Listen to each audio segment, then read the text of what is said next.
Dan kita ke laporan seterusnya, perkembangan banjir di Kelantan. Wakil Asrawani di Kelantan, Muhammad Fandi Muhammad telah pun berada di sana untuk membawakan perkembangan terkini berkaitan keadaan di sana. Fandi, kalau dilihat kepada info banjir bencana JKM berdasarkan statistik yang dikeluarkan malam tadi, ada sedikit peningkatan mangsa-mangsa banjir di Kelantan. Di mana sebenarnya kawasan-kawasan yang mengalami peningkatan mangsa banjir di daerah mana, Fandi? Sebenarnya Hafizi, setakat ini hanya membabitkan daerah Pasir Mas di mana kemungkinan berlakunya pertambahan mangsa banjir yang ditempatkan di pusat pemindahan sementara itu disebabkan aliran Sungai Golok yang menuju ke daerah Tumpat. Ada beberapa kawasan di daerah Tumpat yang mulai dinaiki air. Begitupun setakat ini jumlah mangsa banjir yang masih berada di pusat pemindahan sementara adalah 1,364 orang, membabitkan 478 keluarga. Dan setakat ini juga terdapat 8 buah pusat pemindahan sementara yang masih lagi dibuka. Setakat ini hanya daerah Pasir Mas dan Sungai Golok di Pasir Mas dan juga Sungai Golok di Rantau Panjang sudah pun menurun dan mencatatkan bacaan di Paras Amaran. Dan sungai-sungai utama yang lain termasuk Sungai Kelantan di Kuala Kerai, Sungai Kelantan di Lebir, Sungai Kelantan di Tanah Merah sudah pun mencatatkan bacaan pada paras normal. Begitupun seperti yang kita ketahui di Kelantan ini kebiasaannya banjir bukan hanya satu gelombang, sebaliknya beberapa gelombang.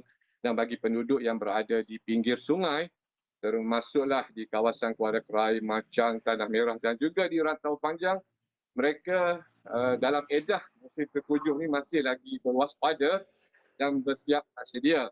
Mereka yang sebelum ini berpindah ataupun menempatkan barang-barang yang berharga ataupun ternakan mereka di tempat yang tinggi masih lagi mengekalkan situasi berkenaan bimbang berlakunya gelombang kedua ataupun ketiga dalam tempoh beberapa bulan ini.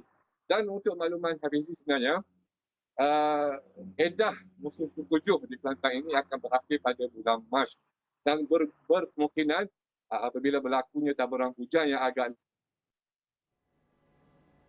berkemungkinan keadaan itu akan dapat meningkat paras air sungai di beberapa kawasan di daerah Kelantan ini, Hafizi.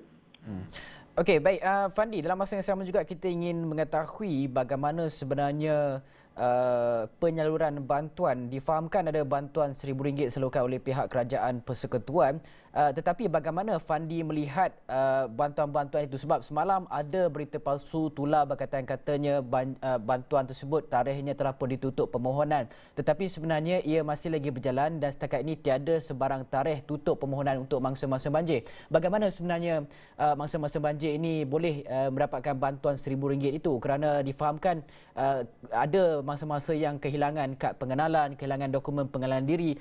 Mungkin Fandi boleh lihat dan juga perincikan bagaimana untuk mereka dapatkan bantuan RM1,000 itu, Fandi.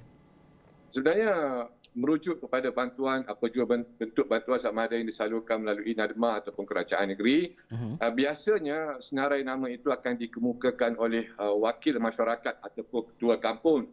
Untuk itu penting bagi mangsa banjir yang berpindah ataupun tidak berpindah ataupun berpindah ke rumah sanak saudara, mereka perlu berhubung dengan ketua kampung dan juga ketua masyarakat di kawasan mereka. Dan menyentuh mengenai bantuan, Kerajaan Negeri Kelantan juga hari ini telah pun melepaskan sekumpulan konvoi kaki tangan kerajaan, badan bukan kerajaan untuk membantu mangsa banjir dan juga membantu rescue manpower di kawasan terjejas di negeri Pahang dan juga Selangor. Dan pelepasan itu telah pun dilaksanakan, disempurnakan oleh Menteri Besar Kelantan Datuk Ahmad Yaakob pagi tadi.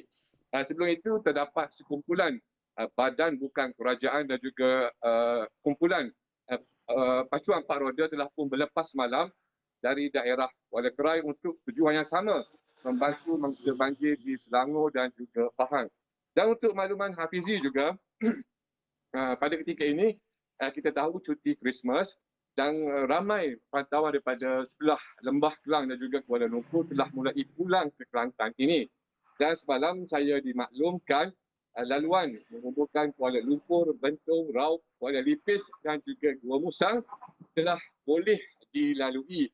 Dan kita jangkakan dalam tempoh sehari dua ataupun bermula hari ini akan berlaku peningkatan jumlah kenderaan memasuki Kelantan ini kerana mereka yang berada di luar Kelantan itu akan mengambil kesempatan cuti Christmas ini untuk pulang bertemu sanak saudara di Kelantan ini, Hafizi. Dan Fandi, yang terakhir, adakah gelombang banjir sekarang di Kelantan mengulangi gelombang banjir pada tahun 2014? Sebenarnya menyentuh mengenai tahun 2014, trauma ataupun kesan tragis itu masih dirasai oleh rakyat Kelantan. Untuk itu bukan saya ingin katakan rakyat Kelantan ini berpengalaman, tapi mereka telah belajar daripada pengalaman itu, di mana apabila masuk sahaja bulan musim tengkujuh bermula September sehinggalah ke Mac, persiapan telah mereka lakukan. Dan apa yang saya perhatikan, terutamanya bagi penduduk di kawasan tebing sungai, di Kuala Krai, di Gua Musang, di Rantau Panjang, mereka pertama sekali saya perhatikan mereka terlebih dahulu memberi barangan keperluan seperti sardin, ikan kering dan juga beras. Ini bagi mereka perlu kerana makanan merupakan satu hak asasi bagi mereka, satu keperluan utama bagi keluarga mereka. Dan kedua pula, mereka melengkapkan rumah mereka dengan lilin dan juga kalau boleh ada yang berpendapatan lebih itu, mereka membeli genset ataupun mengadakan apa jua sumber tenaga bagi memastikan talian telefon mereka dapat beroperasi dan telefon bimbit mereka dapat dicas.